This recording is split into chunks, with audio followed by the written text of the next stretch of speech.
Presiden ke-7 Republik Indonesia, Joko Widodo, Jokowi, mengadakan pertemuan dengan konglomerat ternama Mochtar Riyadi beserta keluarganya dari Lipo Group.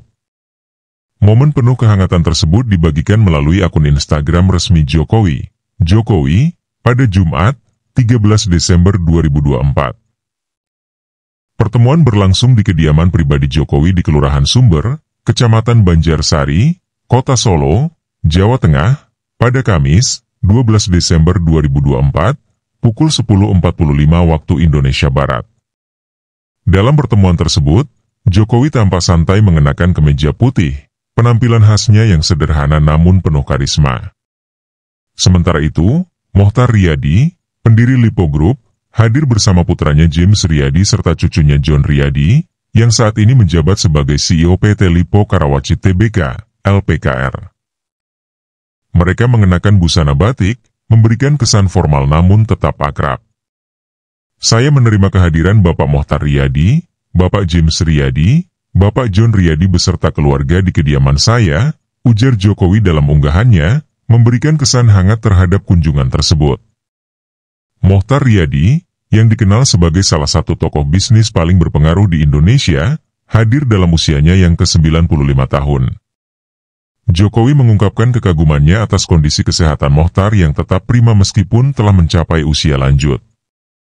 Khususnya Bapak Mochtar Riyadi yang di usia ke-95 tahun masih sehat dan berupaya untuk mampir ke Solo, katanya penuh rasa hormat.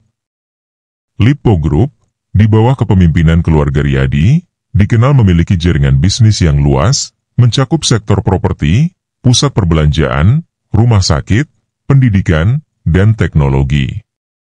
Kehadiran mereka dalam pertemuan ini mencerminkan hubungan baik antara dunia bisnis dan pemerintah, bahkan setelah Jokowi mengakhiri masa jabatannya sebagai presiden.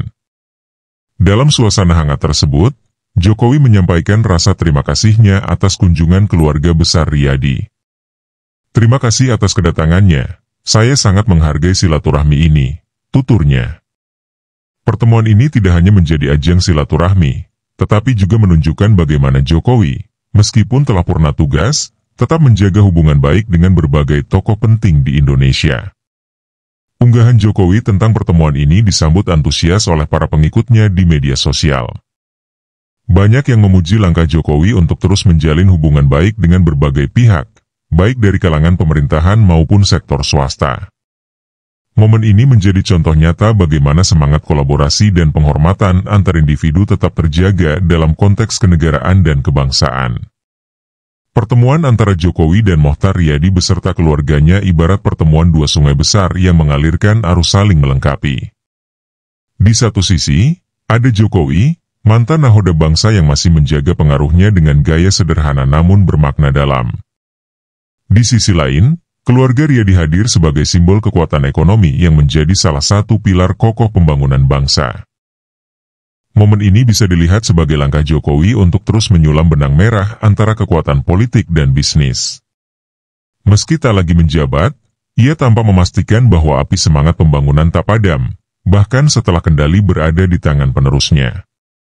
Sebuah silaturahmi yang menyiratkan pesan bahwa jalan kolaborasi akan tetap terbentang bagi siapa saja yang ingin menyumbangkan tenaga untuk negeri. Namun, di balik kehangatan itu, terselip pertanyaan politis, apakah ini sekadar nostalgia seorang mantan presiden dengan mitra bisnis lama, atau ada benih strategi yang sedang ditanamkan untuk masa depan? Majes personifikasi dalam pertemuan ini menghidupkan Jokowi sebagai sosok penjaga kompas kebangsaan, sementara keluarga Riyadi hadir sebagai mercusuar bisnis yang setia menuntun arah pertumbuhan ekonomi. Layaknya senja di Solo yang tenang namun menyimpan kekuatan, pertemuan ini adalah pengingat bahwa politik dan ekonomi tidak berjalan sendiri-sendiri. Hubungan yang dirajut hari ini mungkin akan menjadi jembatan emas untuk menghubungkan kebutuhan rakyat dengan kekuatan korporasi di hari esok. Joko Widodo adalah bukti nyata bahwa pengaruh seorang pemimpin tidak berakhir di batas masa jabatan. Meski tak lagi memegang tampuk kekuasaan, Jokowi masih menjadi jangkar yang menstabilkan dinamika bangsa. Pertemuan dengan keluarga Riyadi menunjukkan bahwa kapasitasnya sebagai tokoh berpengaruh di Indonesia masih kuat, baik dalam membangun jejaring silaturahmi maupun menjadi jembatan antara kepentingan masyarakat, dunia bisnis, dan pemerintahan. Jokowi belum selesai. ia terus bergerak dalam peran barunya, mengawal visi besar untuk Indonesia dari luar panggung kekuasaan. Suasana hati para pengamat dan politisi melihat momen ini terpecah dalam berbagai nuansa. Di satu sisi, ada rasa hormat dan kagum terhadap Jokowi yang tetap konsisten menjaga hubungan baik dengan para tokoh strategis bangsa. Bagi mereka, ini adalah wujud nyata dari kepemimpinan pasca jabatan yang tak melupakan akar perjuangan, sekaligus sinyal bahwa Jokowi masih memiliki peran penting dalam menjaga harmoni lintas sektor. Namun, di sisi lain, ada juga bisik-bisik skeptis yang mencermati langkah ini sebagai bagian dari permainan politik di balik layar. Beberapa politisi mungkin bertanya-tanya, apakah ini hanyalah silaturahmi biasa, ataukah sebuah langkah strategis untuk menjaga pengaruh di tengah percaturan kekuasaan yang terus bergerak. Ada yang membaca ini sebagai sinyal bahwa Jokowi, meski tak lagi menjabat, tetap menjadi salah satu kingmaker dalam dinamika politik Indonesia. Bagi publik, momen ini mungkin terasa hangat dan menginspirasi, namun bagi para pemain politik, ini adalah tanda bahwa Jokowi masih menjadi poros penting yang diperhitungkan. Pertemuan ini, di mata mereka, ibarat sebuah bida catur yang sedang digerakkan dengan hati-hati, merancang langkah-langkah selanjutnya di atas papan besar politik dan ekonomi Indonesia. Jokowi adalah manusia biasa yang juga membawa beban besar sebagai pemimpin, baik saat menjabat maupun setelah masa tugasnya berakhir.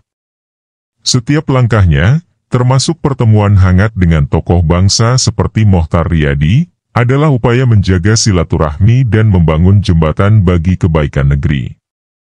Sebelum terlalu mudah menghujat, mari kita melihat dari sudut pandang yang lebih luas. Seorang mantan presiden yang masih mengabdi dengan caranya, tanpa kekuasaan, tanpa jabatan, hanya dengan tekad untuk terus memberi manfaat. Kritisi dengan bijak, tetapi jangan abaikan kontribusi dan niat baik yang ada.